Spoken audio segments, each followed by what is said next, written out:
mí es un gusto el poder estar hoy aquí conociendo esta iglesia y agradeciendo a nuestro Señor por el gozo de pertenecer a su pueblo, el gozo de poder abrir su palabra y disfrutar de esas riquezas que Él nos ha dejado allí en este tesoro, que es su palabra bendita y preciosa. Acabamos de cantar un himno que fue compuesto por Martín Lutero. Si ven ahí al final de la Castillo fuerte es nuestro Dios, ¿no?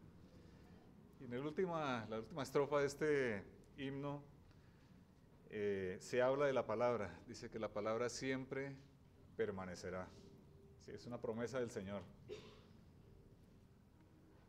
Y justamente en estos días estamos celebrando este acontecimiento tan relevante para la historia, no solamente para la historia de la iglesia, sino en general para la historia de la humanidad, ¿no? Como fue la reforma del siglo XVI. El 31 de octubre de 1517, es decir, hace ya casi 500 años, 497 exactamente, Martín Lutero clavó allí en la puerta de la iglesia de Wittenberg, un documento que se llamó las 95 tesis. Sí. En este documento Martín Lutero condenaba la avaricia y el paganismo de la iglesia.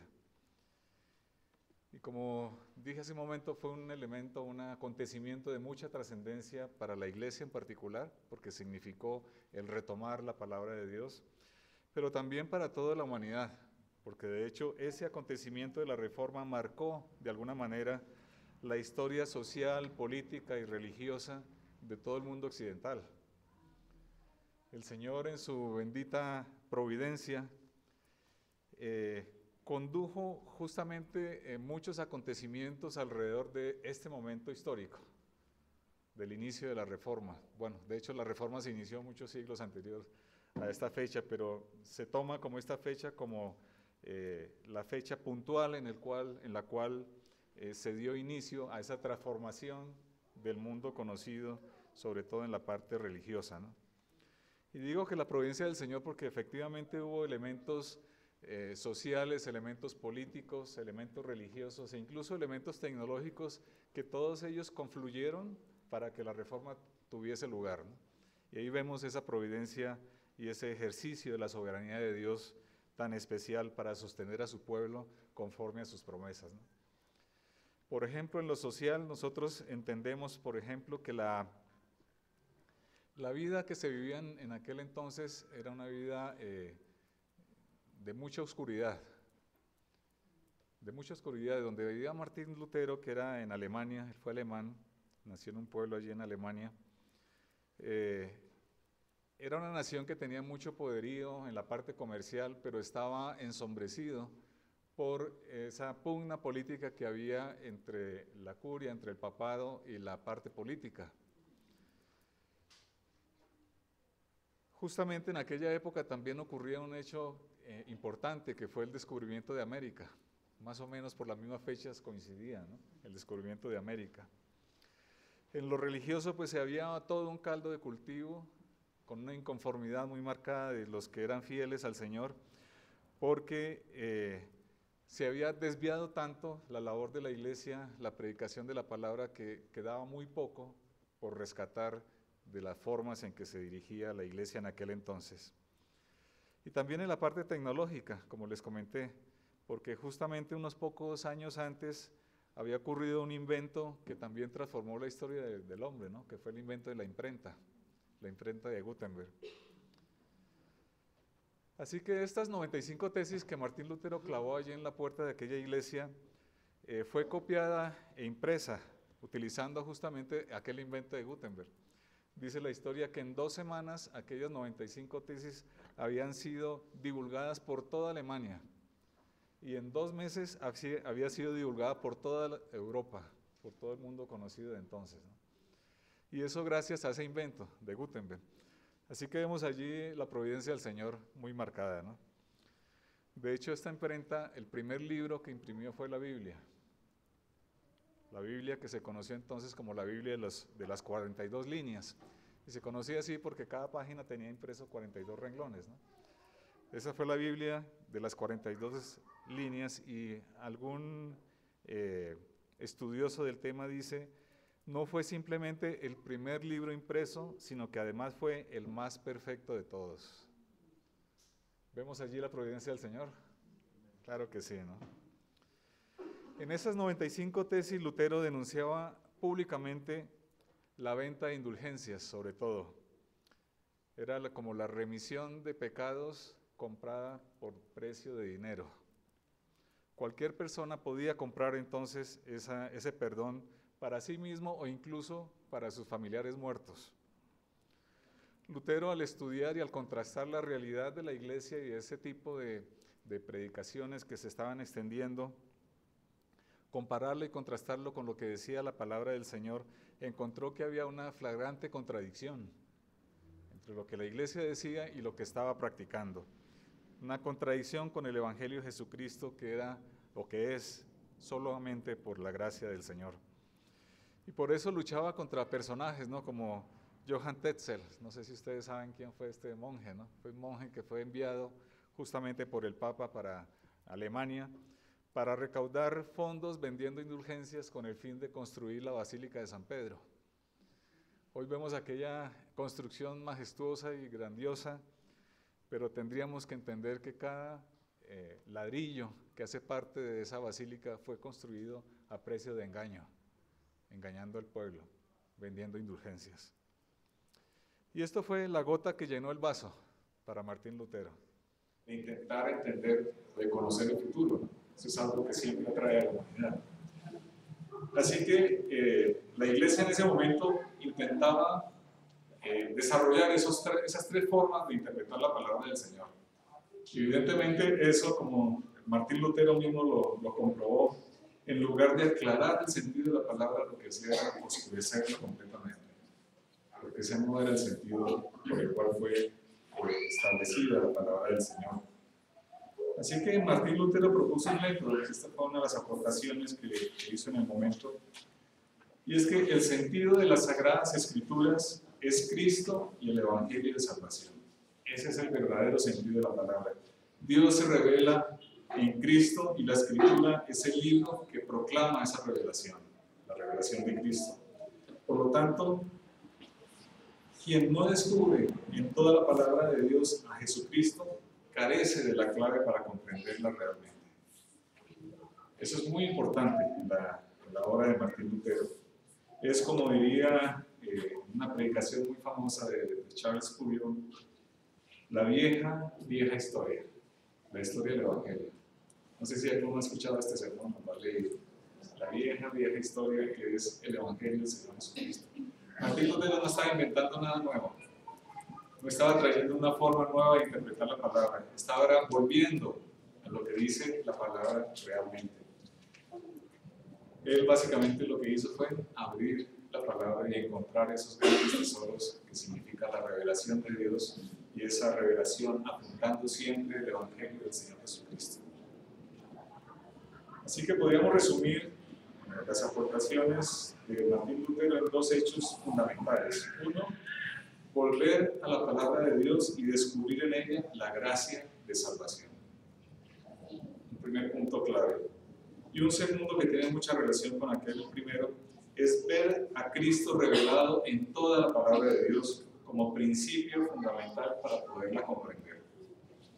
Si nosotros abrimos la palabra de Dios y no estamos pensando en el Señor Jesucristo, estamos estudiando mal la palabra de Dios, porque toda ella, desde el Génesis hasta el Apocalipsis, nos está mostrando el Evangelio de la gracia por el Señor Jesucristo.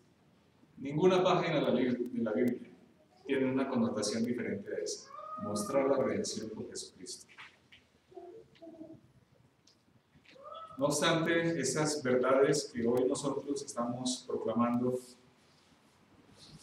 el abandonarlas ha sido, digamos, un elemento cíclico a través de toda la historia del hombre, de toda la historia del pueblo de Dios, incluso de la propia iglesia.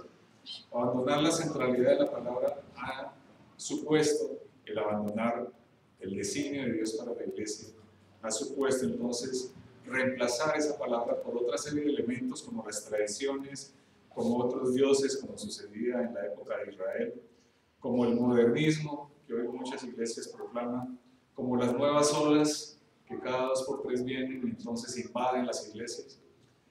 Cuando se descuida la centralidad en la palabra de Dios, estamos abriendo la puerta para todo ese tipo de situaciones que no hacen otra cosa que desviarnos de lo que es la verdad fundamental revelada en la palabra del Señor. Y digo que lamentablemente ha sido un ciclo que se ha repetido muchas veces en la historia. No solamente en la historia del siglo XVI, sino que se ha repetido y se sigue repitiendo ese ciclo. En la historia narrada por la Biblia encontramos varios momentos en los cuales está claramente identificado ese ciclo. Se dan las mismas condiciones que se dieron en el siglo XVI. Uno de ellos, no quiero que lo busquen ahora, solamente quiero mencionarlo rápidamente, es el relato que encontramos en el libro de los Jueces. Allí al principio del libro, justamente cuando se habla de que Josué murió, si ustedes recuerdan, aparece allí un versículo que a mi modo de ver es un versículo de los más tristes que hay en la Biblia. Dice lo siguiente: y toda aquella generación, refiriéndose a la generación de Josué, también fue reunida a sus padres. Y se levantó después de ellos otra generación que no conocía a Jehová ni la obra que él había hecho por Israel. Hubo un desconocimiento de la palabra del Señor, un desconocimiento de la obra que el Señor había hecho por el pueblo. ¿Y cuáles fueron las consecuencias? Las leemos también en aquel pasaje. Dice: los hijos de Israel hicieron lo malo ante los ojos de Jehová y sirvieron a los Baales. Dejaron a Jehová, el Dios de sus padres, que los había sacado de la tierra de Egipto, y se fueron tras otros dioses, los dioses de los pueblos que estaban a sus alrededores, a los cuales adoraron y provocaron a ira a Jehová. Una consecuencia inmediata de abandonar la palabra de Dios es que le damos la espalda a Dios, porque es su palabra. Y eso fue lo que pasó en aquella época. Ustedes recuerdan toda la historia, ¿no? Cómo murió Josué, murió toda aquella generación, y se levantó una generación que no conoció a Dios y se rebelaron contra Dios, haciendo todo lo que Dios había prohibido en su palabra. Lo hicieron con mucha vehemencia, y esto provocó a ira a Jehová. Solamente que el Señor en su misericordia permanentemente enviaba jueces, ¿no?, para que restaurara la vida espiritual del pueblo. Pero pasaban jueces y venía otra vez la decadencia, que abandonaban la palabra del Señor, y así vez tras vez, ¿no? Este es un hecho entonces que nos habla de ese ciclo que se está repitiendo en la historia, de cómo se abandona la palabra de Dios y qué consecuencias hay entonces para el pueblo de Dios cuando se olvida de lo que dice la palabra de Dios. Otro acontecimiento que nos narra también la palabra en la historia de Israel fue el reinado de Manasés. Ustedes lo recuerdan allí en Segunda de Reyes. Este rey Manasés fue un rey perverso, terriblemente malo, apartado completamente de la ley de Dios. Reinó por 55 años e hizo todo lo malo imaginable. Incluso llegó a pasar a sus hijos por el fuego. Ordenó traer dioses al templo. Hizo muchísimas maldades este hombre.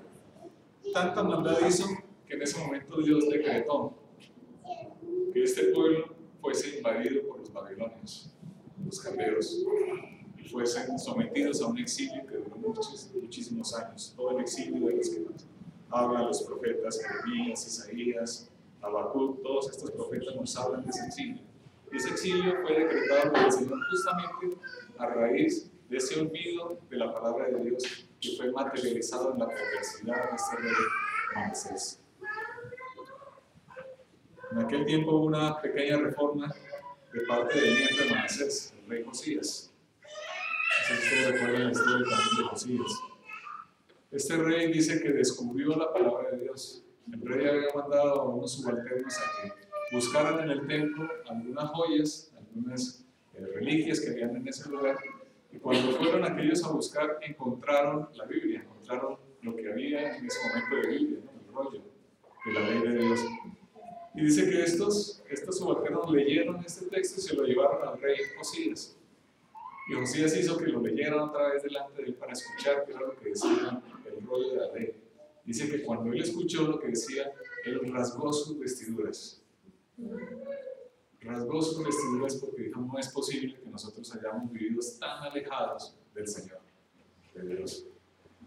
Y ordenó toda una serie de reformas. Tanto que el Señor le dice, yo ya he decretado el exilio de este pueblo, la destrucción de este reino, lo he decretado, pero lo voy a hacer después de que tú mueras. Mientras tú estés aquí, voy a sostener a esta nación. Porque tú te has humillado delante de mí y has hecho todos estos cambios. Los cambios de Josías, las reformas que él hizo en su momento. Todas las épocas de la historia, así como nos ha sostenido hasta ahora. El pueblo de Judá estuvo entonces allí prisionero en Babilonia. ¿Y en Jerusalén qué quedaba? No quedaba sino desolación. Muros destruidos que permitían el paso a toda clase de alimañas y saqueadores. No había templo en donde adorar a Dios. No había sino miseria. Miseria material, pero también miseria moral y miseria espiritual.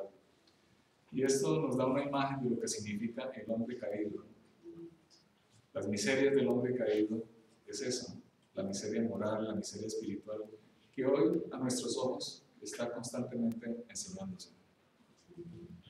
No hace falta sino encender un momento las noticias de la televisión para ver esto, las miserias del hombre caído.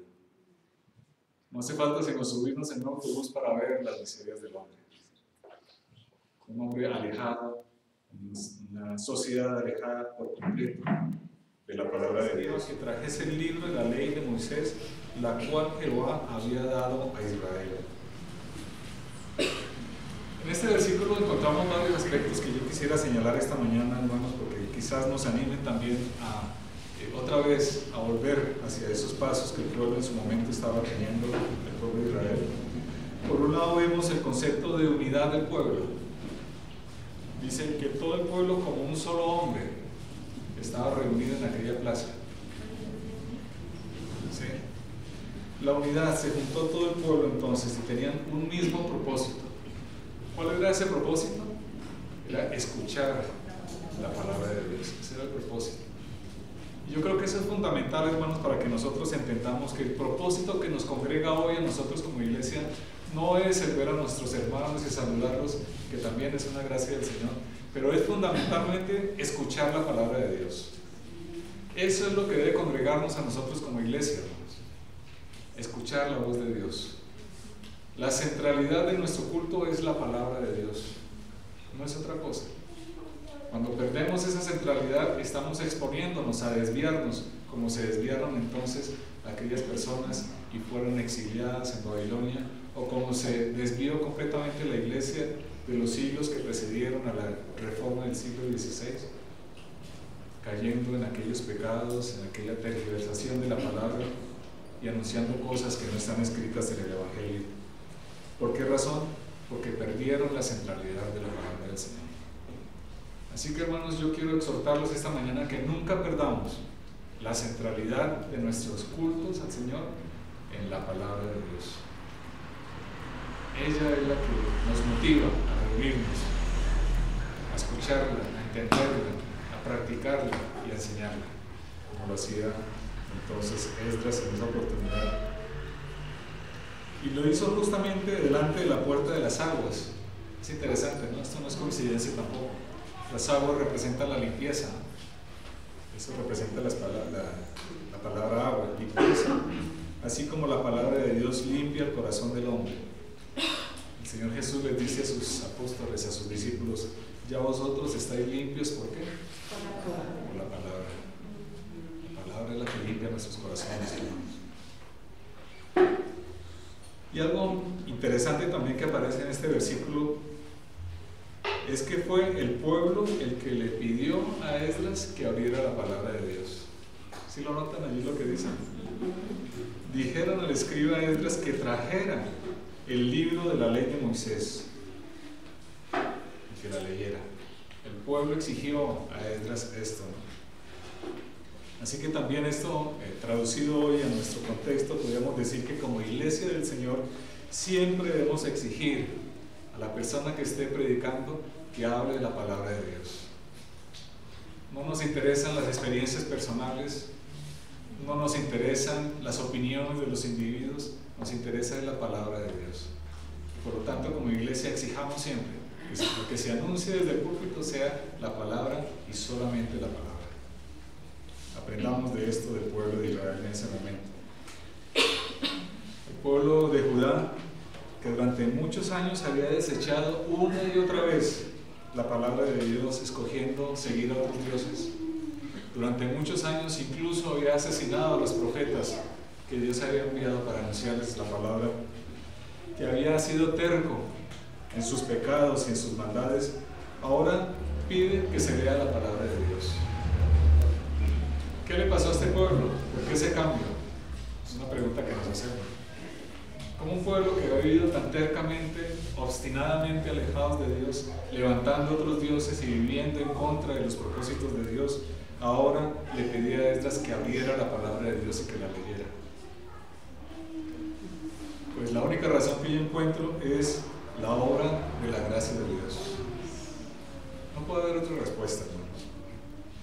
Dice Jeremías, refiriéndose a esta nación: después de aquellos días, dice Jehová, daré mi ley en su mente y la escribiré en su corazón. Esto nos habla entonces, hermanos, de la fidelidad de Dios a sus promesas. Porque cuando el pueblo se alejaba más y más de Dios, Él una y otra vez anunciaba el juicio de Dios. Una y otra vez tenía paciencia con el pueblo. Una y otra vez enviaba profetas para decirles: vuélvanse a mí. Con mucha paciencia, con mucha gracia por este pueblo. Así que es una obra de la gracia de Dios el ver a esta nación reunida allí delante del púlpito que se había levantado entonces para que Esdras desde lo alto leyera la palabra del Señor. Es solamente la gracia del Señor con su pueblo. No se trató entonces de un cambio espontáneo que surgiera en el corazón de aquellos hombres. Fue la obra poderosa de Dios en el corazón de esta nación.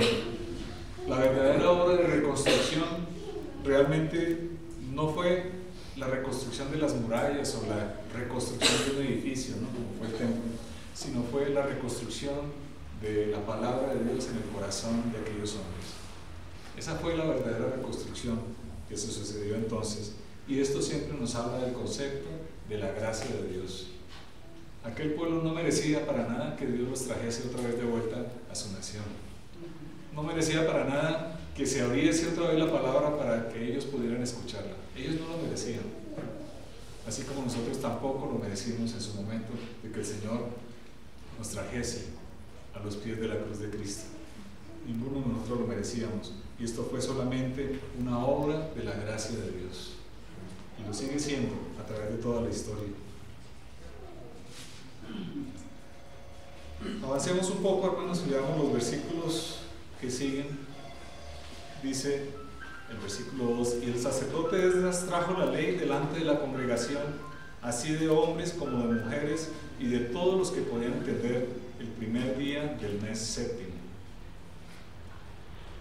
Y leyó el libro delante de la plaza que está delante de la puerta de las aguas, desde el alba hasta el mediodía, en presencia de hombres y mujeres y de todos los que podían entender, y los oídos de todo el pueblo estaban atentos al libro de la ley. Y el versículo 5, me salto el 4, dice: abrió pues Esdras el libro a ojos de todo el pueblo, porque estaba más alto que todo el pueblo, y cuando lo abrió, todo el pueblo estuvo atento. Dice otra traducción de la palabra que cuando él abrió el texto, todo el pueblo se puso en pie para escuchar la palabra. Aquí vemos en primer lugar, en estos versículos, elementos importantes también para que aprendamos de ellos, ¿no?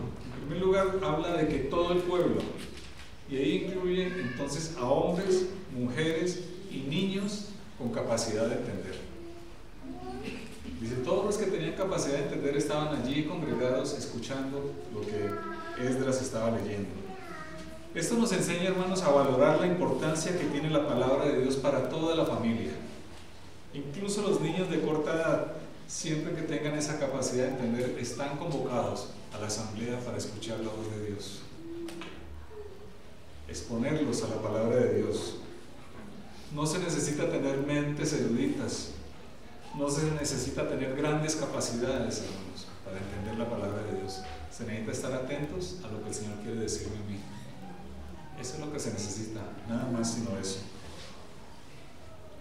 Exponer a nuestra familia la palabra de Dios es fundamental si queremos tener familias unidas, que buscan a Dios y que le honran.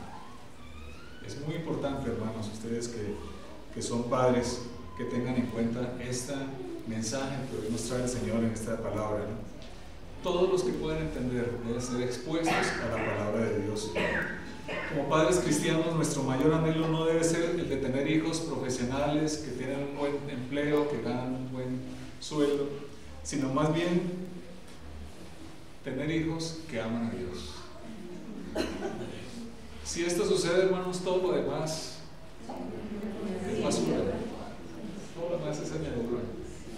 Pero si nuestros hijos aman al Señor, ya es otra historia.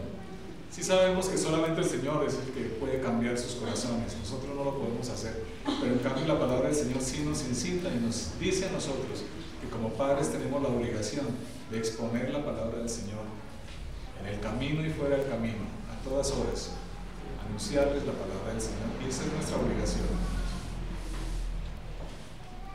¿Recuerdan qué pasó con aquella generación que se levantó después de Josué? No conocieron la obra del Señor.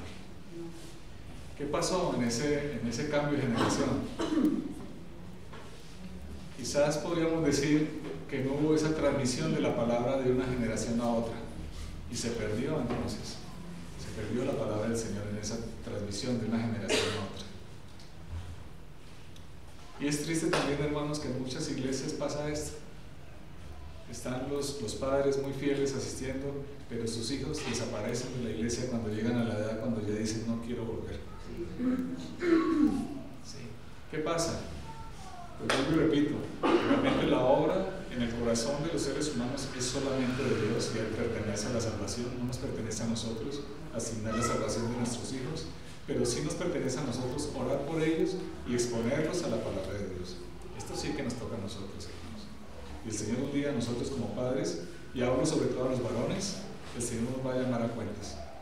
Es decir, ¿cómo abriste la palabra del Señor y cómo enseñaste a tu esposa y a tus hijos la palabra de Dios? Estamos en esa obligación, queridos varones, y lo digo con mucho amor, de abrir la palabra del Señor y de enseñarla a nuestras esposas y de enseñarla a nuestros hijos. Luego dice la palabra que ¿cuánto tiempo la leyeron? ¿Media hora, 40 minutos? Dice que desde el alba hasta el mediodía. ¿Cuántas horas sumamos desde el alba hasta el mediodía? Al menos 6 horas, ¿no? 6 horas estuvo Esdras leyendo la palabra de Dios.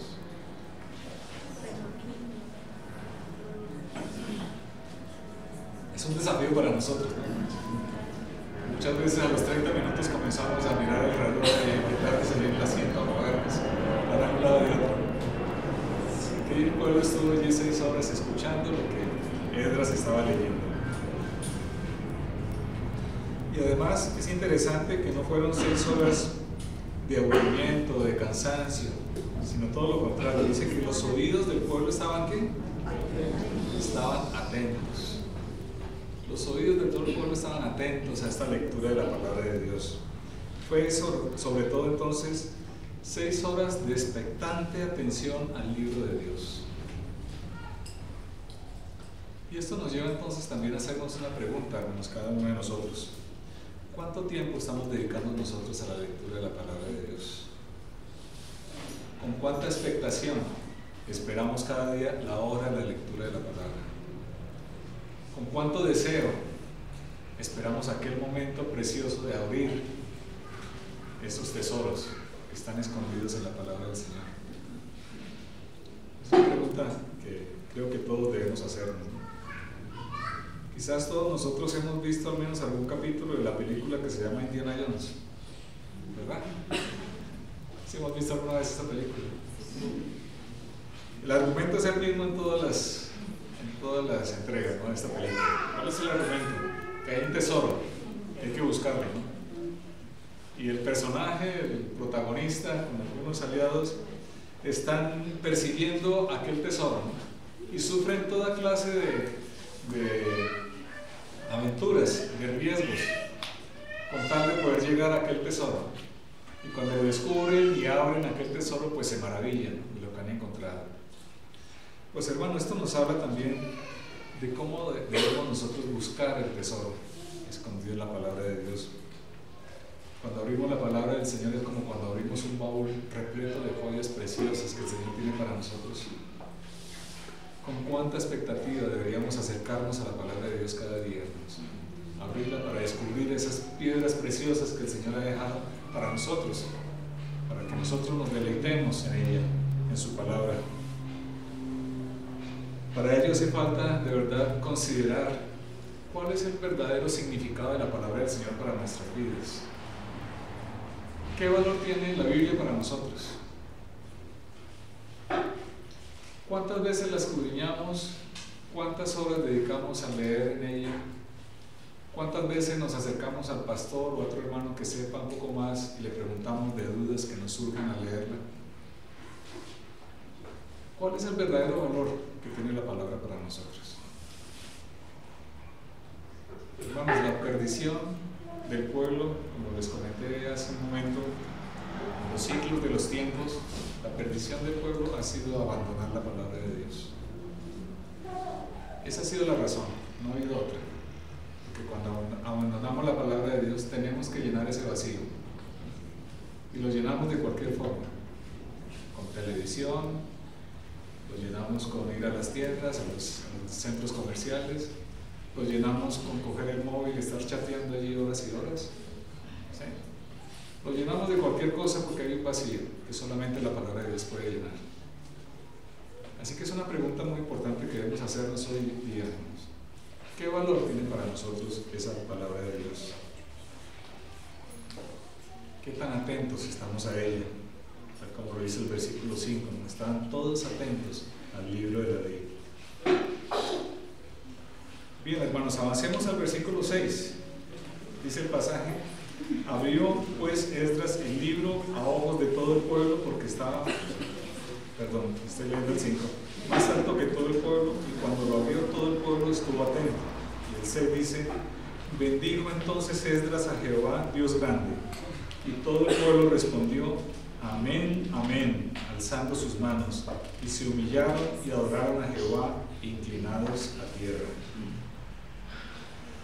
¿Qué encontramos en esta actitud del pueblo frente a la palabra? Encontramos dos factores importantes, hermanos. Por un lado, humillación, y por otro lado, adoración. Dos elementos claves cuando nos acercamos a la palabra de Dios son estos dos. No podemos adorar a Dios sin humillarnos previamente ante Él. No podemos acercarnos a Dios como nos acercamos a otro hermano. No estamos ante iguales, hermanos. Estamos ante el Dios del cielo y de la tierra. Ante el Dios todopoderoso, ante el Creador. Tal como lo dice también la Escritura, ante ese Dios que cuando camina, el polvo de los pies son como las nubes del cielo. Ante ese Dios grandioso es que estamos. Por lo tanto, acerquémonos con humildad delante de la palabra del Señor. Esa debe ser entonces una primera actitud importante, hermanos, porque realmente si nos examinamos, hermanos, nosotros somos indignos de abrir la palabra de Dios. No somos dignos de hacerlo. Solamente es misericordia del Señor, solamente es la gracia del Señor que nos permite hoy tener este texto aquí y abrirlo y escudriñar y entender esas preciosas joyas que el Señor tiene para nosotros. Y también una actitud de adoración. Adorar al Señor es abrir nuestro corazón a su palabra. A su palabra para entenderla, para cumplirla y para enseñarla, como hizo Esdras. Eso es adorar al Señor, hermanos. Adorar al Señor no es cantar cantos bonitos con las manos levantadas. Esa es una actitud de nuestro cuerpo, ¿no? De nuestra emoción, quizás, que puede que no sea mala, no estoy diciendo que sea mala, pero lo que sí quiero decir es que la verdadera adoración es un corazón abierto, humilde delante del Señor y dispuesto a aprender la palabra del Señor, a practicar la palabra del Señor y a enseñar la palabra del Señor. Eso es adorar al Señor. Y esa fue la actitud del pueblo cuando Esdras abrió su palabra, la palabra del Señor. Dice en los versículos 7 y 8, avanzando un poco en la lectura: los levitas, y ahí están los nombres de los levitas, hacían entender al pueblo la ley, mientras el pueblo se mantenía atento en su lugar, y leían claramente en el libro de la ley de Dios, y explicaban su sentido de modo que entendiesen la lectura. Son dos versículos interesantes también de estudiar, hermanos. Por un lado, los levitas estaban haciendo una traducción, ¿no?, del hebreo al arameo, porque era el lenguaje que se entendía entonces. Pero más que la traducción textual, allí lo que nos está indicando es que estaban poniendo toda atención y le daban una importancia grande a entender el sentido de la lectura, el sentido de lo que dice la palabra del Señor. Y eso no es otra cosa, hermanos, que estudiar la palabra de Dios. Si queremos encontrar el sentido de la palabra, no es hacer una lectura de rapidez allí mientras estamos desayunando. Eso no es ponerle sentido a la palabra. Sí, eso quizás es calmar conciencia. Pero leer con sentido la palabra del Señor es dedicar tiempo para escudriñarla, para entender qué es lo que el Señor quiere decirnos aquí. Eso es poner el sentido, meditar en ella, entender de manera correcta lo que el Señor quiere decirnos a través de ella. Y eso era lo que el pueblo estaba haciendo, y estaba siendo ayudado por los levitas que tenían esa misión: explicarles al pueblo qué era lo que significaba lo que Esdras estaba leyendo. Ahí están los levitas para eso, para explicar al pueblo el sentido de la lectura. Es interesante que esto contrasta con lo que estaba ocurriendo en el siglo XVI, en Roma. La iglesia de aquel entonces tenía el texto de la Biblia solamente en latín.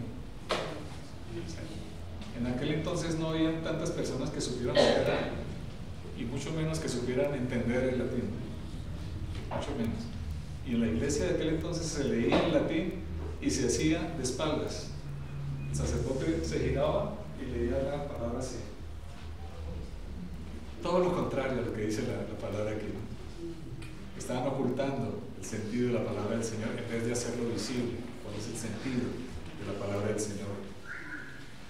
Todas estas cosas fueron las que indignaron a Martín Lutero para rebelarse contra esa forma de vida de la iglesia de entonces.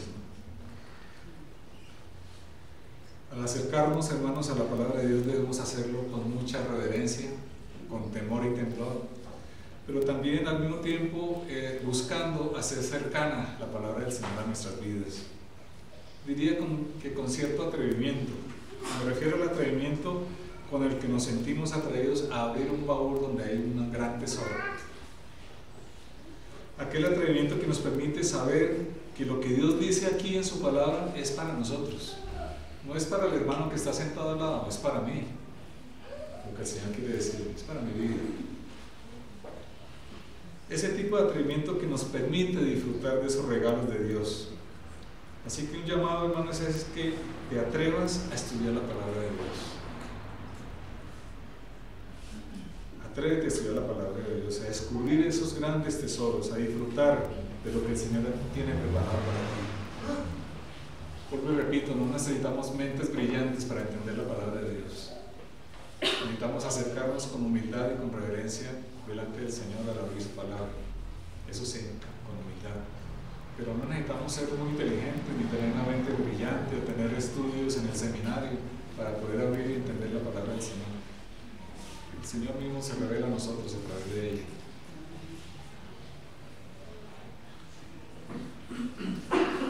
Somos iglesia de Dios y somos pueblo de Dios. Ustedes recuerdan que leímos aquí que los levitas explicaban a los otros, al resto del pueblo, lo que significaba la palabra del Señor. Y esto es interesante, hermanos, porque nosotros como iglesia también deberíamos hacer lo mismo. Acercarnos a aquellos que pueden entender mejor por la razón que sea, porque han estudiado más otras razones, tienen más experiencia, y preguntémosle cuando no entendamos alguna cosa. Cuando abrimos aquel tesoro y sacamos una joya que nos cuesta trabajo apreciar su valor, entonces preguntemos al hermano, ¿qué significa esta joya que el Señor tiene para nosotros? No te quedes con las dudas. No te quedes con las dudas, hermanos. Hay que llegar al Señor y presentarle aquellas dudas. Yo sé que hay muchos misterios en la Biblia que nos cuesta trabajo entenderlos. ¿Sí? Pero acerquémonos al Señor y que Él abra nuestra mente y nuestro corazón para poder extraer aquello que el Señor quiere enseñarnos a través de ella. Así que, hermanos, en estos versículos nosotros podemos entender algunos de los principios básicos con los cuales podemos acercarnos a la palabra del Señor. Y hago un breve resumen. Acercarnos en primer lugar con un profundo anhelo por la palabra, con un verdadero y sincero anhelo por entender lo que dice la palabra del Señor. Acercarnos también con gran atención y con gran expectativa de lo que el Señor quiere decirnos a través de su palabra. Acercarnos en familia, todos juntos, porque es importante que también nuestros hijos vayan entendiendo la palabra del Señor. Hacerlo con mucha humildad y con mucha reverencia delante del Señor, porque es su palabra. Acercarnos con una actitud de adoración, con un corazón abierto delante del Señor. Y acercarnos buscando entender el verdadero sentido que tiene la palabra para nosotros.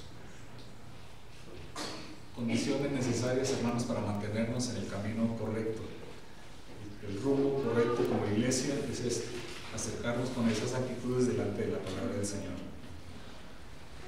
Pero ¿qué pasó luego de que el pueblo escuchó la palabra? Leamos el versículo 9. Y Nehemías, el gobernador, y el sacerdote Esdras, escriba, y los levitas que hacían entender al pueblo, dijeron a todo el pueblo: Día santo es a Jehová nuestro Dios. No os entristezcáis, ni lloréis, porque todo el pueblo lloraba oyendo las palabras de la ley. ¿Qué nos sugiere esto, esta reacción del pueblo? Nos sugiere que el pueblo tenía un profundo arrepentimiento en su corazón. Un profundo arrepentimiento al escuchar la lectura de la palabra del Señor. Arrepentimiento y dolor. ¿Por qué razón? Hay un mensaje de Jonathan Edwards que seguramente algunos de ustedes lo han leído, una predicación que se titula Pecadores en manos de un Dios airado. ¿Sí lo han leído? Ahí por internet se consigue, leerlo porque es muy importante. En esta predicación Jonathan Edwards dice lo siguiente con respecto al pecador que no ha visto en la palabra de Dios su verdadera condición. Dice: está caminando por encima de un cascarón podrido y nunca sabe si el próximo paso que dé en ese caminar, aquel cascarón se romperá y caerá en la profunda oscuridad. Es una predicación que vale la pena leerla, hermanos. Pecadores en manos de un Dios airado.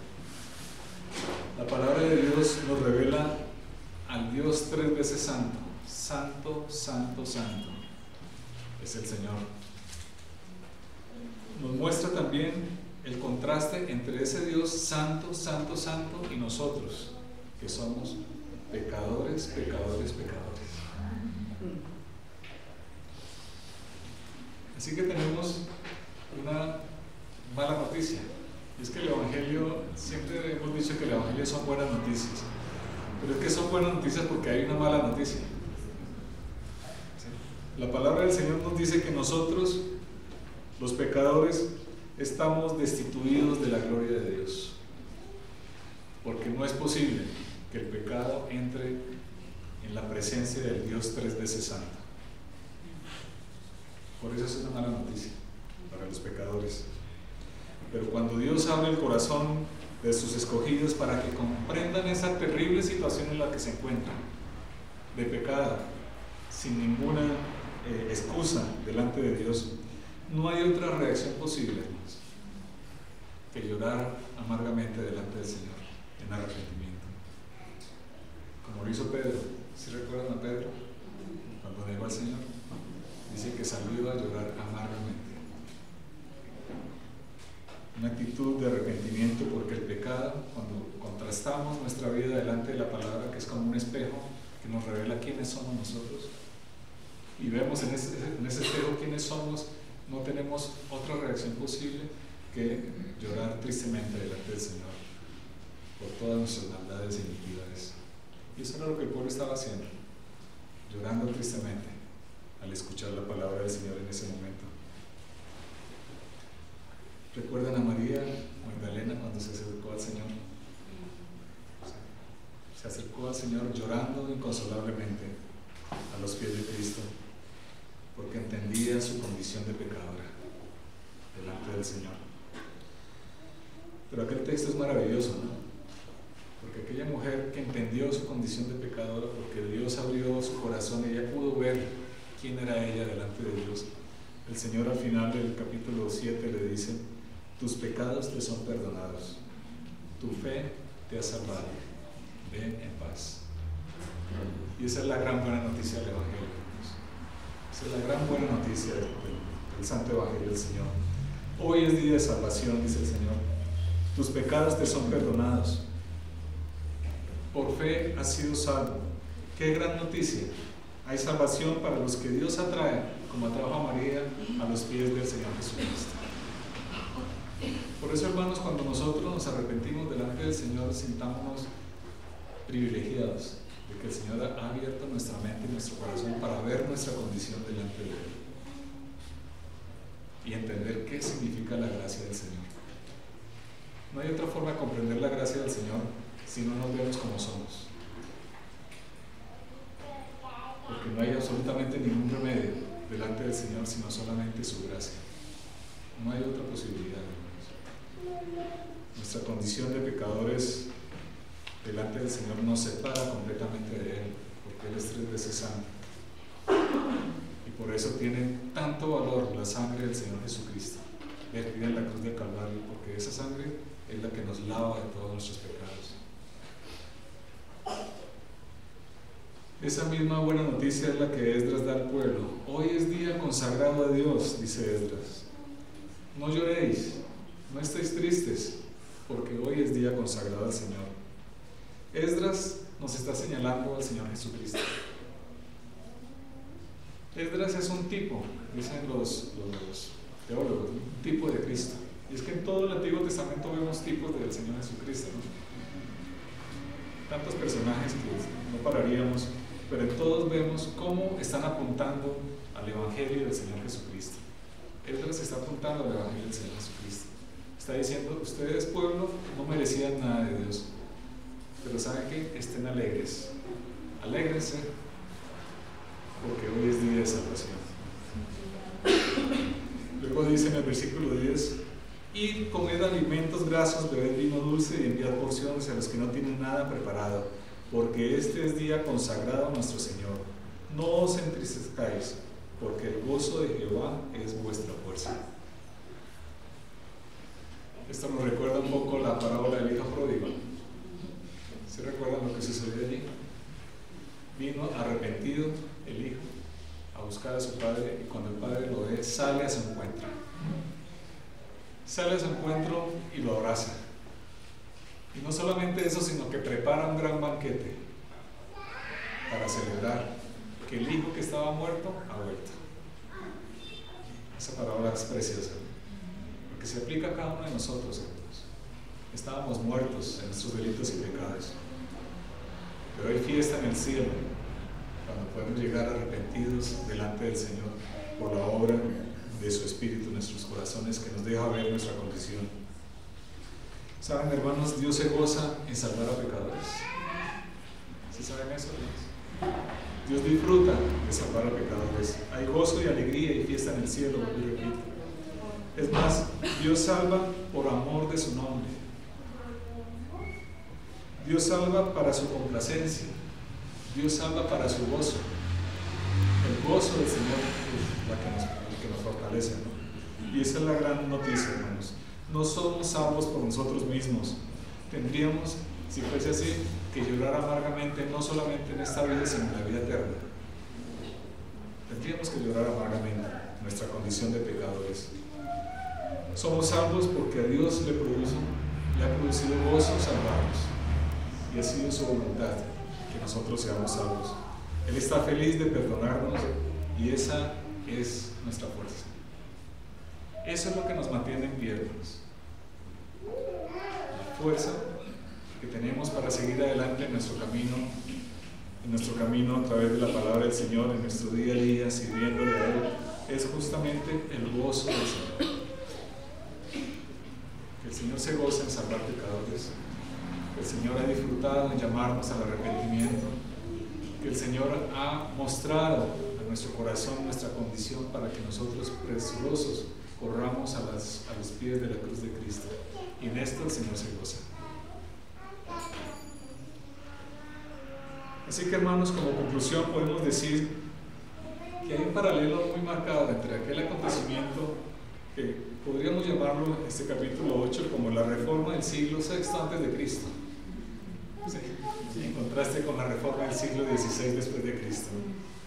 Hay varias cosas comunes en estas dos reformas.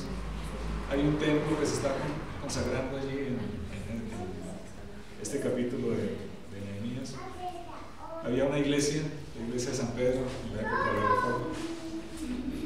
Habían abandonado los dos pueblos las verdades de la palabra de Dios. ¿Sí? En el caso de Nehemías, si ustedes siguen leyendo el texto, van a encontrar que se abolió el amor por el dinero, la usura. Fueron las primeras reformas que hizo Esdras en aquel lugar. En el caso de la reforma del siglo XVI también se abolió aquel amor por el dinero que hacía que se vendieran indulgencias.